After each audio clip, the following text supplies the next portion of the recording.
I'm Stephen Price. Hello, I'm Cara Githens. This is the Innkeepers, a podcast by Sanctuary Inn. At Sanctuary Inn, we believe we are called to equip, refresh, and restore God's global workers. On this podcast, we will be interviewing guests who have much to teach us about the many facets of missionary care. Let's learn together and be encouraged to press on in the work God has given each one of us to do. Hi, I'm Steve. Hello, this is Cara. And we're back for another episode of the Innkeepers podcast. Cara, tell us a little bit about the guest that we're going to be talking with today. Yes, today we are very privileged to be speaking with John Leverington. He has over 25 years of experience working as a therapist, a consultant, a trainer, and a supervisor.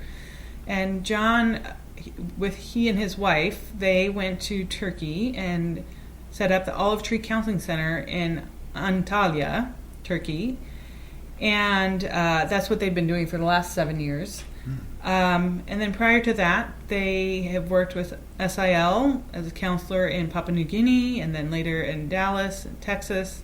And he's worked all over the world in Eurasia, Africa, Asia, and the Pacific, providing care as a counselor. So today we're just really excited to talk with him and just hear some of his story, and just also hear what he has to say about how marriages can thrive and be strengthened. Okay, well, I'm looking forward to our conversation. Let's get to it.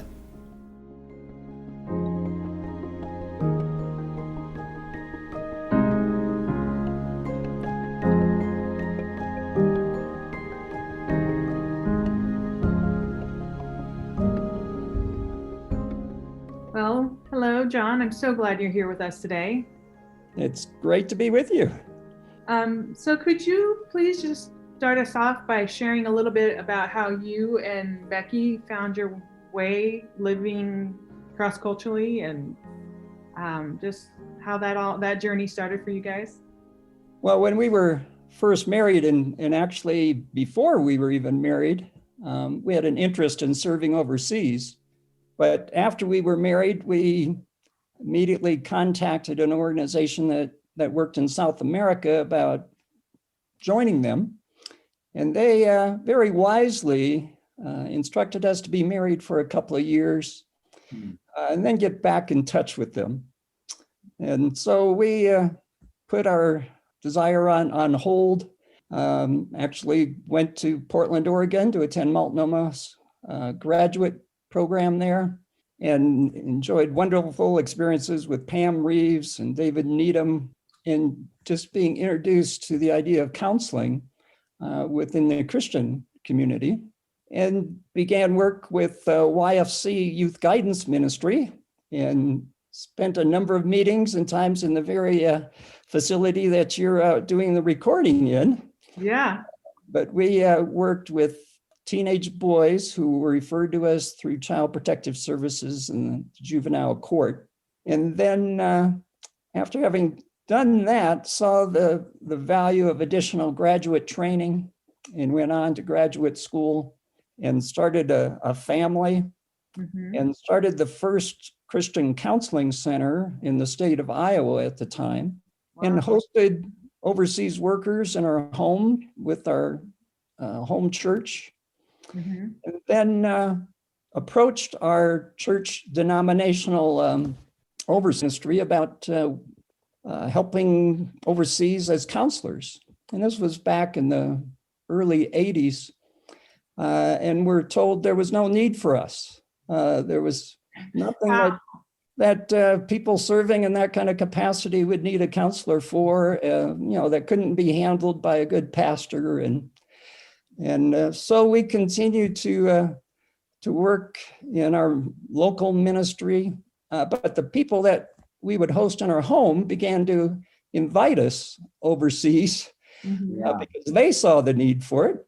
And we did counseling and workshops and retreats for a number of years. And during that time, my father was getting quite elderly. And as an only child, I felt responsible for his care. So we didn't pursue full-time work overseas again until after his death at age 98. And then went to Papua New Guinea. My wife and I both are counselors and served translators and others working throughout that country with our own 2 children at the time, and did that until our daughter graduated from 𝐷𝐸𝐿 International High School. Then we were asked to move to Dallas, Texas, and I became the International Counseling Ministries Coordinator, working with counselors and serving people around the world. And did that until we moved to Turkey 7 years ago to start a counseling center serving that part of the world. Wow, quite a journey there. It's crazy to think that at one point an organization said to you, no, we don't need your services. Yeah. Wow. So you had the opportunity to go to Turkey, and then when you moved to Turkey, was it in your mind at that point that you were going to open a counseling center, or was that just sort of, did that happen after you got there or whatever? Well, while I was in Dallas, one of the things that I did was respond to crisis events that took place in other parts of the world. And during that time, there were a number of bombings and attacks on churches, Christian schools, and hospitals in Pakistan, as well as Afghanistan and that part of the world that I responded to, and subsequently went back to do follow-up with people, continue to do counseling and retreats. And I just saw the lack of resources for people serving in the Middle East, Eurasia, and North Africa in particular. And at the same time, an organization named TEAM contacted me because they were aware that my wife and I had also been part of helping establish what is known as Cornerstone Counseling Center in Chiang Mai, Thailand, about the idea of starting a counseling center serving that Middle East, Eurasia, North Africa area of the world. So we began to collaborate about doing that. I contacted 10 major organizations serving in that part of the world, and they all agreed there was a huge need and value to establishing such a center. But the question was where to do it. And as we talked to people, there was a pastor in Antalya, Turkey, who also had the same vision.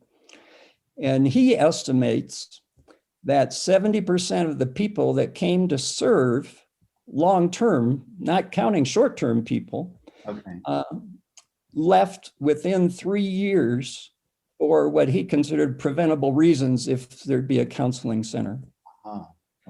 So we visited various places and determined that Turkey was both a central and a strategic spot to start a counseling center. And Antalya has lots of advantages just in terms of the city itself being very international, being very a beautiful place on the Mediterranean with mountains and beaches, and not to mention Turkey itself with the 7 cities of revelation and the church history that's there. So can you just talk briefly about some of these stresses from that part of the world? Because people that are serving in, people that are doing whatever kind of different work they're doing and running into, what are some of the things they're going to run into that maybe a family living in Europe, a family living in South America isn't going to encounter? Yeah, well, they're going to encounter all the same stresses of anybody else, serving overseas in a ministry capacity. But I think some of the other ones is, the isolation that can occur, being a minority, ethnically, being a minority religiously, being very identifiable and standing out in lots of ways. So that makes it even more precarious when you don't know what the rules are politically or even in the city or any of those kinds of things. One of our dilemmas when we were setting up the counseling center is what to call ourselves. Mm-hmm. My wife and I were new in the country and very, very cautious about anything we did or said. But the pastor of the International Church was very supportive in saying, let's call it a Christian counseling center, because we wanted to be upfront with the government and registered with the government. So we, at the very last minute, put that in our application to be something like a nonprofit. And the government came back and said, we have some questions about what you've put in here. And when we sat down, it had nothing to do with how we identified ourselves. It was just other ways things were stated in the rest of the document. So we are known up front as a Christian counseling center. Okay. But for a lot of people, they're trying to fly under the radar or not know how to present themselves or feel like they're being a fake, if they're not being honest, or trying to explain, why is it I'm home all day and everybody else has to work, and what are you doing here? Yeah. And what's your purpose? And it's difficult. So your wealth of experience gives us so many directions we could go with these years that you have been living overseas. But I specifically wanted to focus our conversation today on your work with couples and marriages, because I think marriages have some unique challenges living cross-culturally and unique joys. So what would you say are some of the just joys of serving together cross-culturally for a couple? Yeah, for my wife and I in particular, it's been the sense of a shared vision, shared calling, being able to be wholeheartedly in step with each other in terms of what we're doing and the purpose and meaning that gives to our lives. My wife and I both worked independently for many years and loved our jobs, and were in even Christian context part of that time, but they were separate worlds. So being able to share in the same world, the same community, develop friendships with other couples, and the diversity of other couples, and the richness of community life that you can have with other people. This is something that isn't duplicable, anywhere else. That sense of creating our own shared ways of doing things, not because it's our home passport country's cultural way of doing things, or even the traditional Christian way of doing things. Those are just very enriching things for a couple. Yeah. The sense of shared unity and vision and purpose can really come out for a couple serving cross-culturally together. Mm-hmm. So what would you say are some of the challenges or the hard things that a couple faces? All those same things. Not having a shared vision or a call together, especially if one spouse feels really convicted that we need to be overseas, we need to be serving in this specific place, in this specific way of ministry, and the other spouse doesn't have the same conviction, doesn't feel the same sense of call to do it. And especially if that trailing spouse comes along for the ride, but gets to these places that are really hard to live. And if you're a spouse, and typically a wife who is primarily responsible for the household, is doing homeschooling, is also trying to learn a language, trying to relate to neighbors and people, and in feeling like I'm doing all the same things I'd be doing back in my home country, and it'd be a whole lot easier than what I'm doing here. Yeah, because where you have a washing machine and a dryer that both work, and where the shopping is not going to a market and picking things out and wondering what it is, or safe to eat and things like that. Yeah, absolutely. And you're not questioned about if you're married and don't have children. You're not receiving all the questions about or a pressure to have children or what's wrong with you if you don't. All those kinds of stresses that couples can experience, and just demands on your time. Often in our part of the world, in Eurasia, people work very hard. I mean, they're working from 7 to 7 or 8 o'clock at night, and social time starts at 8 or 9 o'clock at night. So if you're wanting to relate to your friends and neighbors, it might be 9 or 10 o'clock before they knock on your door. And if you have little kids and you're trying to juggle family life and your routine, your way of doing things is very different. I'll never remember the first week we were in Turkey. We lived in an apartment building, and you could almost from our balcony reach across and touch the balcony of the building next to us. Oh, wow. And I remember waking up at 2:30 in the morning to the sound of dishes and utensils, and people were cleaning up from their meal that they had on their balcony, right, outside our bedroom balcony. And that was just very different from what I expect, in terms of even a daily routine. So marriage has its challenges, its ups and downs, no matter where you live or what you're doing. And so what would you say are some of the themes or some of the struggles that are just common that you see in your counseling practice? Well, there's a number of them. I mean, just differences, that couples experience. One spouse may be really good at learning the language and able to pick it up and is just forging ahead. And your spouse may be really struggling with the language. Yeah. Even if you don't have children.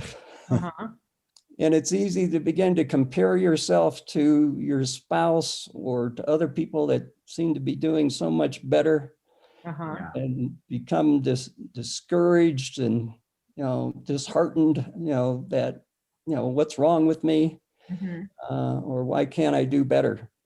There's just differences in adjustment to the culture. Some people love being with people, and our part of the world is very much a social culture. People sit together, talk together, drink tea together all the time for hours on end, especially men. I mean, that's their routine throughout the day. And for women, especially in very conservative areas, you wouldn't even be allowed to be in the same room or in the same space with men. So if I feel more withdrawn, I'm not as outgoing in trying to meet people, but my husband really is, and he's loving going out every day and just sitting down and having conversations. I can begin to feel real down and depressed about living here because I don't have those kinds of relationships, or they don't come easily for me. And another stress is just demands on your time or for your attention, or sometimes it's just for medical care or questions that people have, and they're knocking on your door or wanting to talk to you or wanting to spend time with you. the couple can feel like that's what we're here for. That's what we have to do. That's what we need to do. We can't say no to people for these things, and it becomes overwhelming. In Papua New Guinea, one couple I know who worked in a very remote village, where these things were just constant, called everyone together in the village, sat them all down, took a cast iron skillet with them, held it up, and said, whenever this skillet is hung on the outside of our door, you cannot knock. You cannot see it. It is our time. But that was the only way, and it worked for them to be able to communicate to people that they needed some privacy for them, which was a foreign concept to the people around them. So I'm hearing a lot of the social norms and cultural norms can often be in conflict with a personal either preference, or being introvert, extrovert, or how a couple is able to even find time for themselves. All those things can be affected in really significant ways. Yeah, and I think spiritually as well, that I don't know of any organization that's even doing training specifically about this, but just the spiritual adjustments. Typically a couple will have gone to the same church, been in the same small group, enjoying the same worship services, had the same ways of connecting with God before they've moved overseas. But now they don't have that kind of a church, or no church, or there's only one church, established in the area where they're living. And there's not the same opportunity for the same early morning quiet time, peaceful time to myself without the traffic noise, the dumpster truck, whatever else is going on outside my door. Couples really need to learn and understand what renews and refreshes me spiritually and personally. And that may actually be different from my husband or wife. My wife and I did a seminar on this very topic, talking about the different ways we experience God. And it was a real revelation to one couple, because the husband felt like we have to be up at 5 o'clock every morning as a couple to pray together, to read scripture together. And if we don't do that, we're letting God down. In our closet, literally in their closet. And the wife realized the way she connects most with God and is most refreshing to her is actually being outside, preferably, in creation, with light and trees and all those things, which weren't available, where they were. But she could find a chair with sunlight through the window and a plant. Greenery.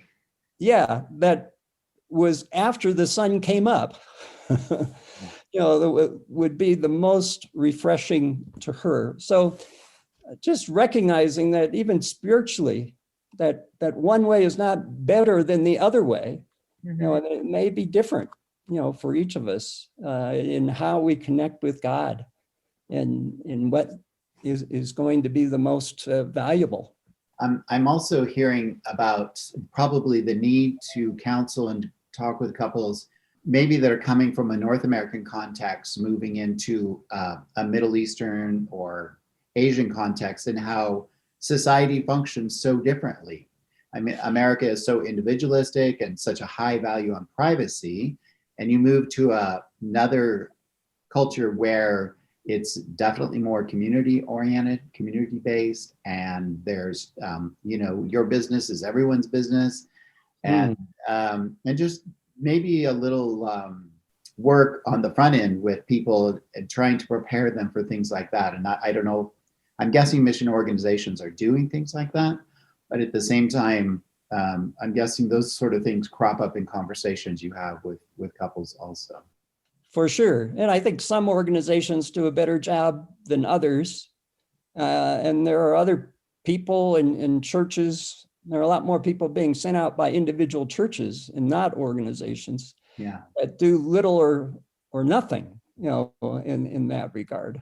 So it's a very steep, challenging, uphill climb for folks. And I think another just area that is important for couples is dealing with loss and grief, and taking the time to grieve those things. Usually people are excited to get to the field, to get to where they're going. But even after you're there, to recognize there are things you've left behind. You cannot move forward without leaving something behind. Yeah. Right. Even as exciting as it might be, as much as you feel led to do it, grieving those kinds of losses, and especially once you are, in your place of assignment, there's going to be lots of things that are losses, that you experience. It may even be the loss of the dream itself, calling itself of what you thought you were going to do, and the reality of what you're having to do. Yeah, it's not unusual that someone ends up in a new location and all of a sudden the thing they thought they were going to do has completely changed. And they have to deal with that. And I've heard more than one story of people that get to a new location and realize everything has changed, and now what? Yes. And as we were talking about before, giving your spouse and each other grace, for how you grieve those things. Some may be bigger losses or more personal losses than others. If a parent dies, back in your passport country, or something happens to you, in the country itself. Some people are anticipatory grievers, knowing that this is going to happen, and so I'm grieving now, I'm sad now, I'm feeling bad now. For other people, it's when the event happens, when the person actually dies, or when we actually are driving away or on the plane, and then I'm kind of overwhelmed with the grief. And for other people, beforehand and during, there's just too much to pay attention to. They're not letting themselves grieve, and it's not until after the fact, that they let down and really feel the full effect of grieving. But recognizing, that is different for each other as a spouse, and for children, if they're involved, and then being able to support each other through those processes, and respecting, that's just a difference, in how God is better than the other. Yeah. And if we don't honor those differences, the relationship will either become chaotic, we're in conflict, or continual conflict, or we become rigid. We kind of resolve that my spouse will never understand, he or she will never get it right. And I just become resigned and depressed or resentful. Okay. Well, and that leads us right into the next question Cara has for you. So what would you say are some of the key indicators that a couple is in a place of needing to actually reach out for help, perhaps from a counselor or a pastor, someone who can walk with them in their marriage? Yeah. Well, I think one of the things that, as I was just saying, is that sense of not just that we have conflicts. Every couple's going to have conflicts, and ongoing conflicts. It's not that we just having quiet doesn't mean that there is peace, Mhm. you know, in a relationship or in a household. But when you find that you can't resolve them, we're not getting any resolution to this, you know, that is satisfying. And we're just getting angry and bitter, and there's more outbursts of anger. Mhm.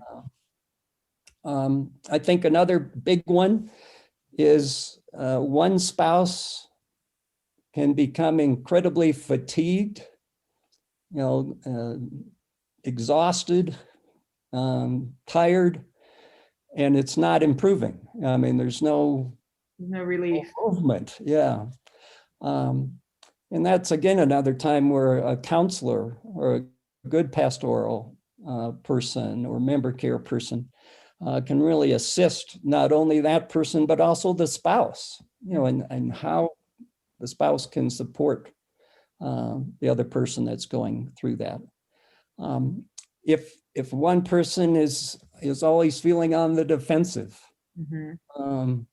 or always feeling attacked, and that they're not making any strides in being able to resolve that.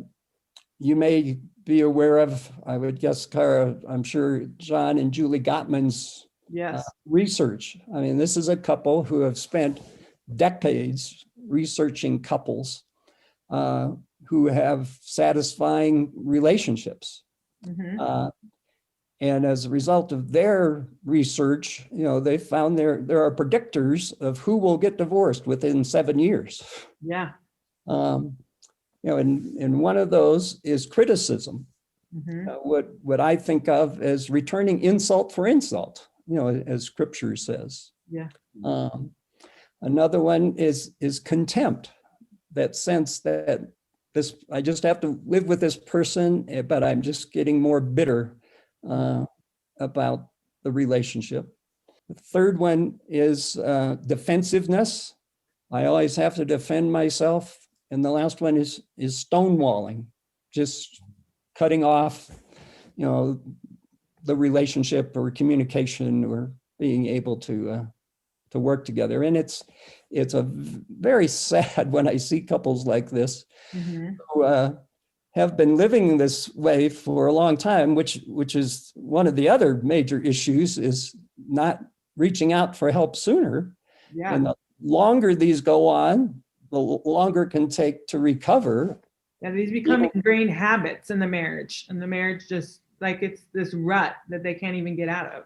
Yeah, and they may try things like let's just go to a communication seminar or something, which is a good thing, but it doesn't address the underlying issues, you know, that they're dealing with. Early on, you mentioned that when you and your wife inquired about serving outside of the United States and looking for opportunities to live outside of America, and the organization you talked to said, well, let's give it a couple years, and that sounds like very wise advice on their part. So talk a little bit about rituals and routines that couples can establish in their marriage that will carry them regardless of where they're living and the pressures that they're facing, and the importance of some of these things that are like, this is part of our life. This is who we are, and this is what we do wherever we're living. Yeah, that's a great question, and I think an important one, because often couples who are even experiencing difficulties or some conflicts feel like, well, moving overseas, being in joint ministry, that will draw us together. Mm-hmm. And if they were having those kinds of problems before they went, they're just going to be amplified. Yes. Later. And they really do need to be intentional, you know, about developing those kinds of things, you know, as a couple, you know, that will sustain them longer term. One of the things I often hear is people say, well, we need breaks. I know we need breaks, you know, but there's so much to do in the time pressure and the call, you know, to accomplish things. And often that's compounded by the fact that the church or even the organization they serve with or the partners that support them are looking for results, are looking for those big stories, that aren't there. But on top of that, people say, well, if we don't have the time, we also don't have the money, Yes. and we right. don't have the resources, and there's no place to go. Yeah. And I was struck when I talked to a U.S. embassy person working in a very war-torn country that said they are required to leave the entire country every 6 months for 2 weeks to have that kind of break. And obviously, that's not going to happen. That's not a reasonable thing to expect, for most people serving in ministry. But if you're going to live and minister in that kind of a country, you need to prepare for that ahead of time in terms of the resources, money to take breaks. And some people say, well, there's no place even on this continent that I would want to go. Well, again, that's going to take the extra resources to be able to do that.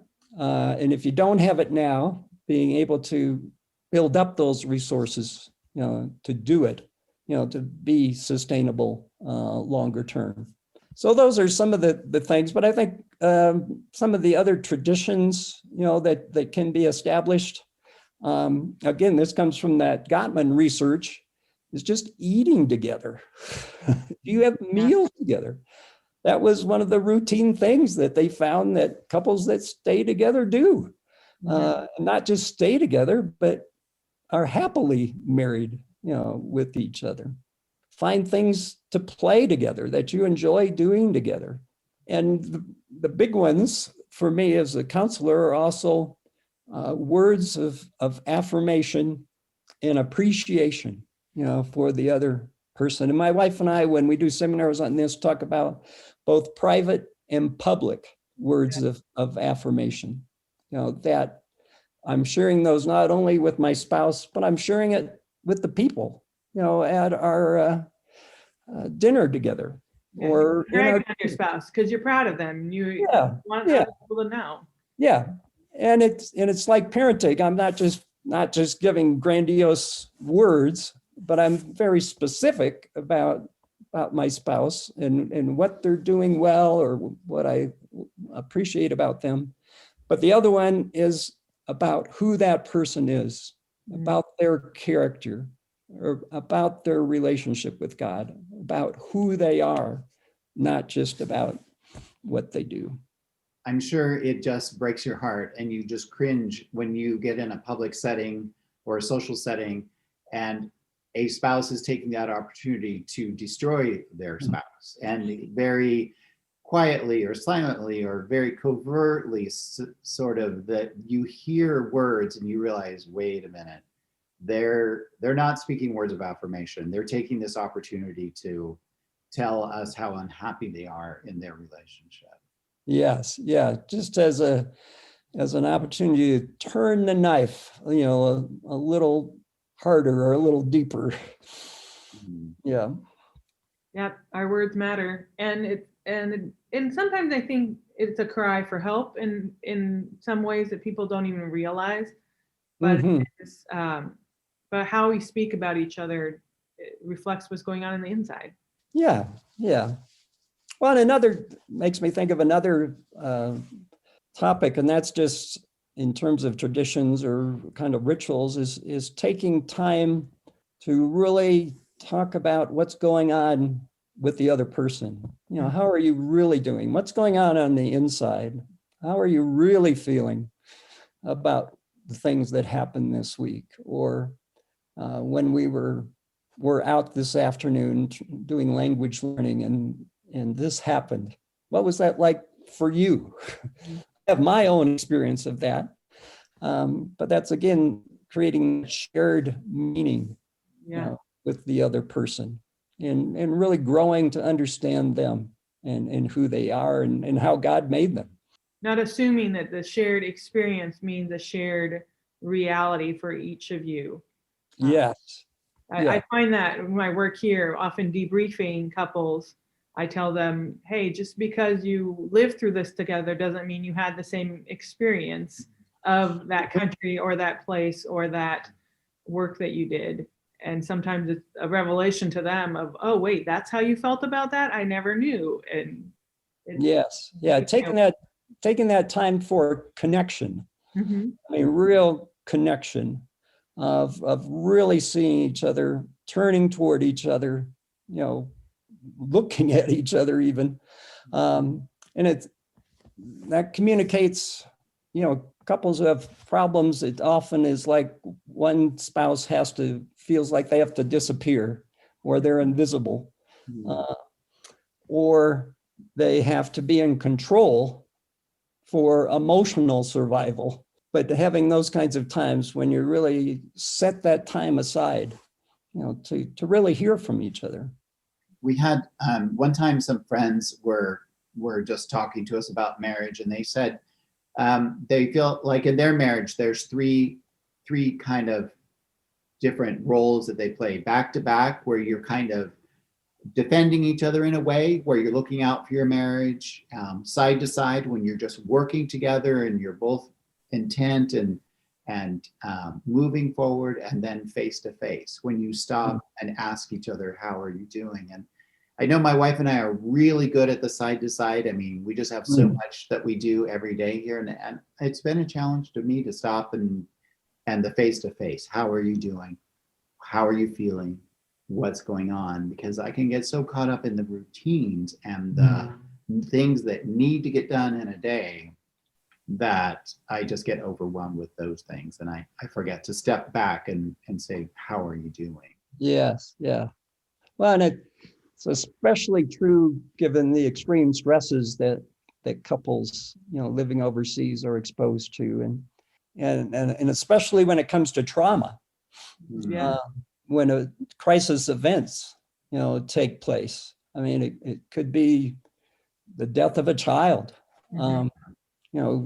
Often in countries, the most dangerous thing is riding on public transportation, either buses or planes or vehicles of any sort where there are accidents or holdups on the road.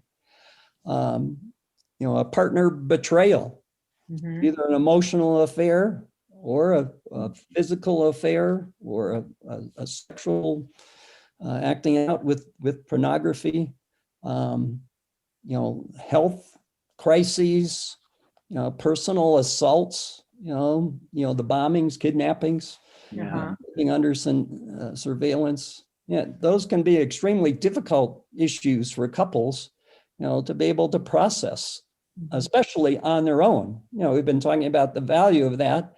But when you've gone through a crisis situation, you are so impacted, it's hard for you to be able to be empathetic with your partner because it's just so overwhelming. Yeah. Me you don't have the emotional space. Yeah. And that's why a lot of couples who've experienced the death of a child have a higher divorce rate than others if they don't get that kind of support and help to work through it. And I believe it's really valuable to have that kind of professional support because there's a lot of bad support out there, in terms of just get on with it, just, praise God, for, whatever has happened, and there's just horrendous stories, a couple whose child died and the message they got was, let's praise God, have a celebration service, for this child.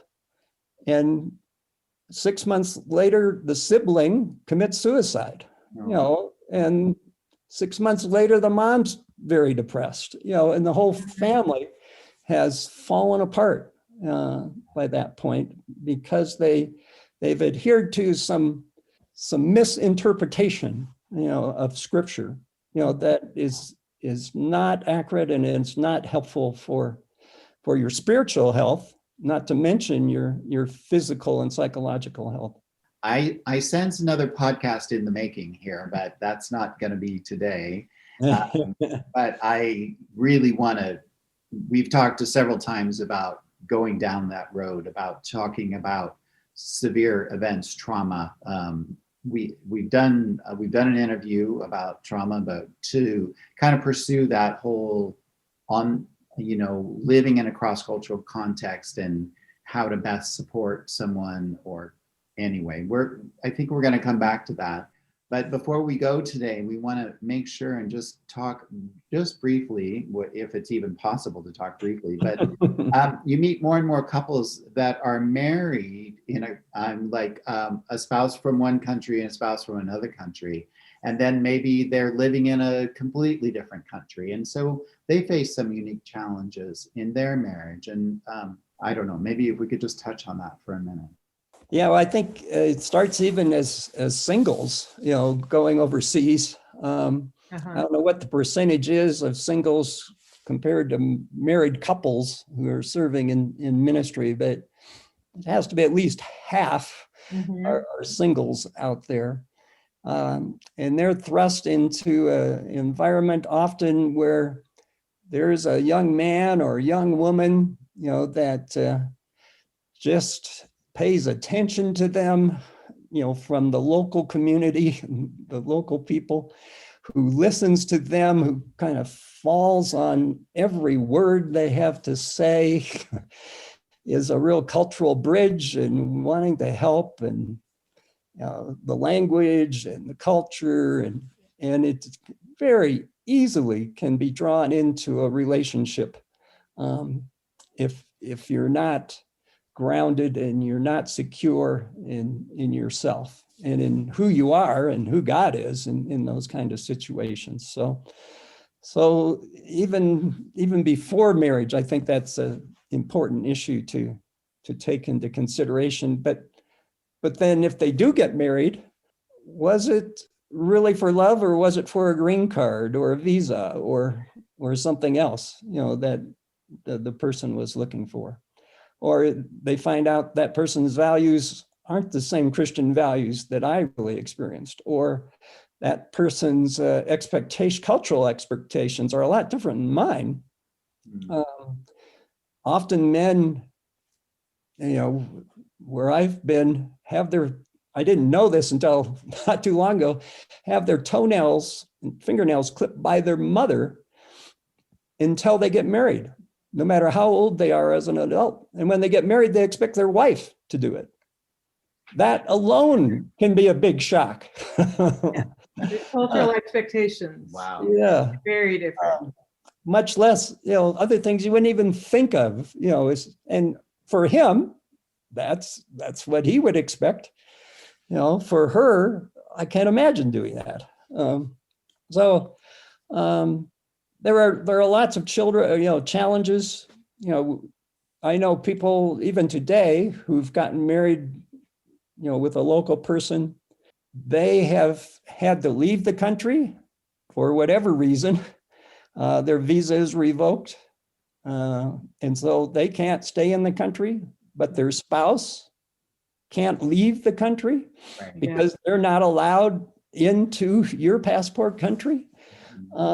It sets up some real dilemmas for folks, and thinking through those things and how you're going to deal with those things. Even, you think of children and what language are they going to learn? What kind of experiences are they going to have with grandparents or passport countries, and how you relate to extended family. And extended family pressures are a huge thing.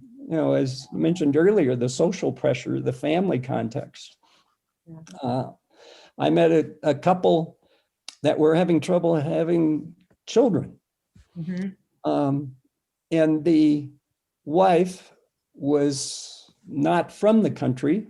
The husband and his family, where they were living, said, well, the answer is simple. You just get a second wife, which was the antithesis to what his wife thought. And that was not his value as a Christian, but he was getting tremendous pressure from his parents, from his siblings, from his non-Christian friends, from the culture, from his work environment.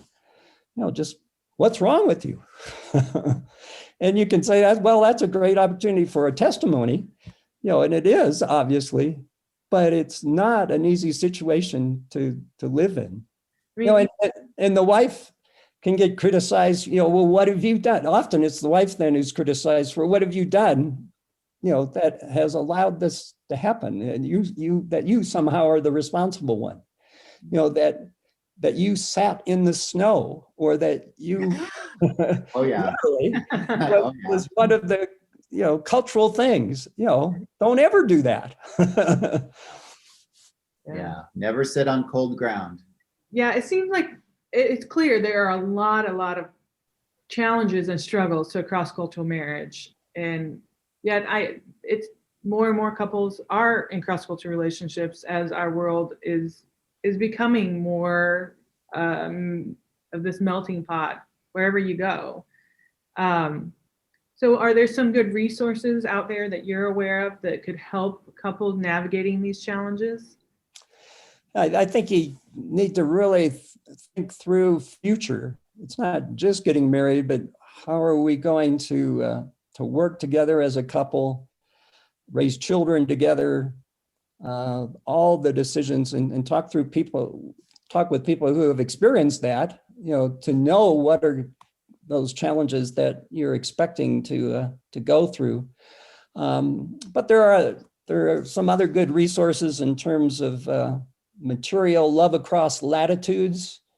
It's one book by Fraser and Smith, and it comes with a workbook, for the couple. In Love But Worlds Apart by Schelling and Fraser. Your Intercultural Marriage, a Guide to Healthy, Happy Relationships, is another good resource. But also combining that with somebody that you can sit with, or another couple who has experienced that. Maybe a mentor couple. Would be even better. So there can be some shared experience conversations of, we all maybe have some different cultural differences in our marriages, but we've all had to walk this road of cross-cultural marriage. Yeah, and I think that's the real benefit of a cross-cultural marriage is we can look at scripture, we can look at how is Christ bringing us together.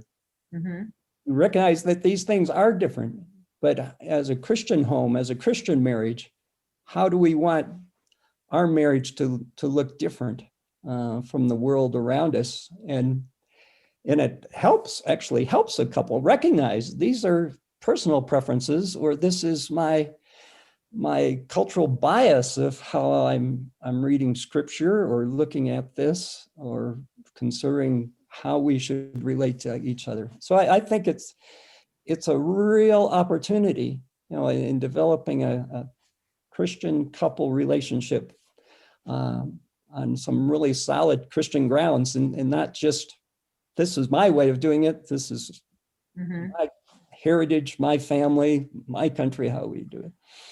So just one last comment here. Would you have any final word for us about marriage and to wrap it up today?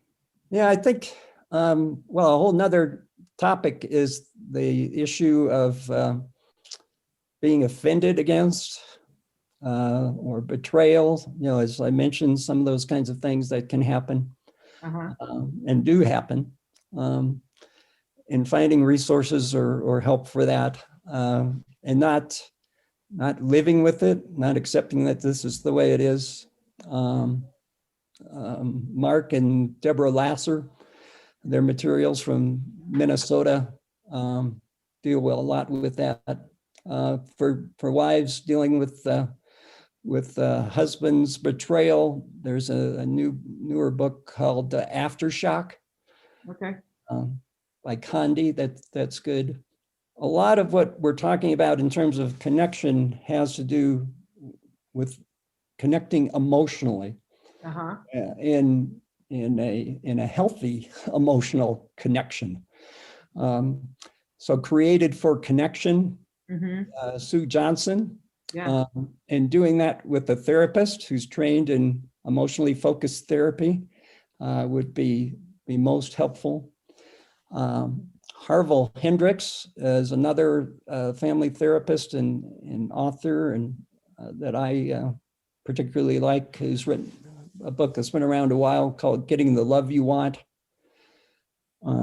And then the Gottmans that we mentioned have other materials that are easily accessible on the internet. They have one called 7 Principles for Making Marriage Work, Mm-hmm. the Science of Couples and Family Therapy, which would be another excellent resource to use. Again, that I would recommend in conjunction with the therapist. So I think in essence, if a couple is struggling, they need to know there's help available. There are resources and they don't have to keep going it alone. Absolutely. And if they're in the Eurasia, Middle East, that general area of the world, olivetreecounseling.org is the website to be connected with the counseling center there. That's available. And Chiang Mai, we mentioned Cornerstone Counseling Center in Thailand. Yeah. Tumaini is another one in Nairobi, Kenya. So there are some excellent resources. Does take travel, does take time Yeah. to do it. But it could save a marriage, and it saves a marriage, it could save a ministry. And if it saves a ministry, it could make an amazing long-term impact. And it saves a testimony to the people, that you're serving. That's the saddest thing to me, and I've heard it many times. The testimony of what people are saying the Christian life is like, and the visible evidence of or lack of that, in their lives or a marriage in particular. I know one person who, if I mentioned the name, you would recognize as an author, as a person that's well respected in the Christian community. But one person that worked closely with that person for many years described their marriage as he leads his wife around like a pig with a ring in its nose. Which was just, what an awful description, of a Christian testimony.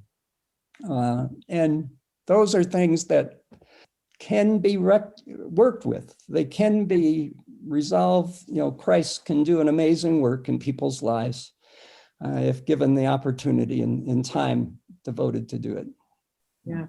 John, I can't tell you how grateful I am for your time today. And we are so thankful for some these things that you've shared. And I feel like we'll be coming back to you in the future for another conversation. But please accept our thanks and our gratitude for your time today. Well, it's been a pleasure, and I've enjoyed the opportunity to be with you.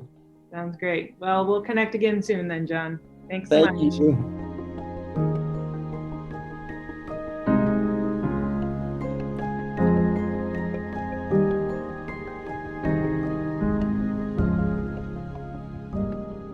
So Steve, that was just a wonderful conversation we had with John.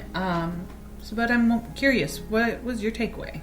Well, I appreciated when he was talking about marriage, and he was kind of coming back, I felt like multiple times, coming back to the walking in step with your spouse.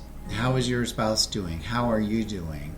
How are you both adapting cross-culturally? How are you doing with language? How are you doing with all the social encounters and the changes that you're encountering in your new culture? Because there's huge pressures on a couple when they move cross-culturally.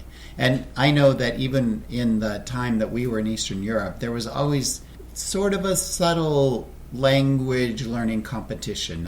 No one was ever, but there were just people that were really good at it. And you knew the really good people, and you knew that you were trying hard, but you were struggling. And so, and often in a marriage, one spouse excels at a language or at least does better than another. And so that alone, that's just a huge pressure. And then just getting settled in finding friends and finding people that you can really interact with. And so, just being in touch with your spouse and how are you doing, and checking in with them, being really intentional about your routines, talking about taking a break. And that can be so hard because there is a lot of pressure on a couple as they live cross-culturally, a lot of pressure to do things, to be a certain way, to have some results. And so there is not the freedom really to stop. You don't feel the freedom, but you need to figure out how to take a break, and maybe find an older missionary couple that can mentor you along in some of these things. So those are some of the things that stood out to me. Yeah, I was just encouraged by the challenge to not just face outward and be a couple that works hard together and facing all these challenges and just kind of grinning and bearing. But he was talking about all these resources and these books and counseling centers, and just reminding us that you can stop and you can ask for help and you can get face to face and look at each other and talk. I actually wanted to bring up the app that John Gottman Institute has put out called Love Maps, and you can download it on your phone. It's based on some of this research that John was mentioning that the Gottman Institute has.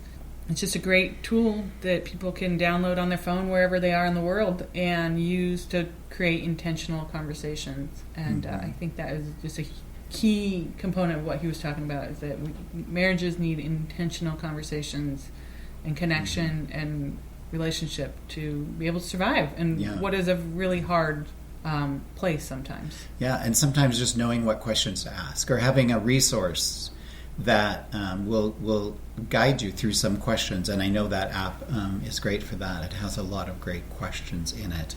Yeah, so today we will link all these resources, as many of them as we can, the books and tools and websites that we can get out there for you, and I hope that you will take advantage of those. And if you're needing help, ask for help. Yeah, and it's not a sign of weakness to ask for help. And sadly, in our American culture, speaking specifically to the North American culture, asking for help has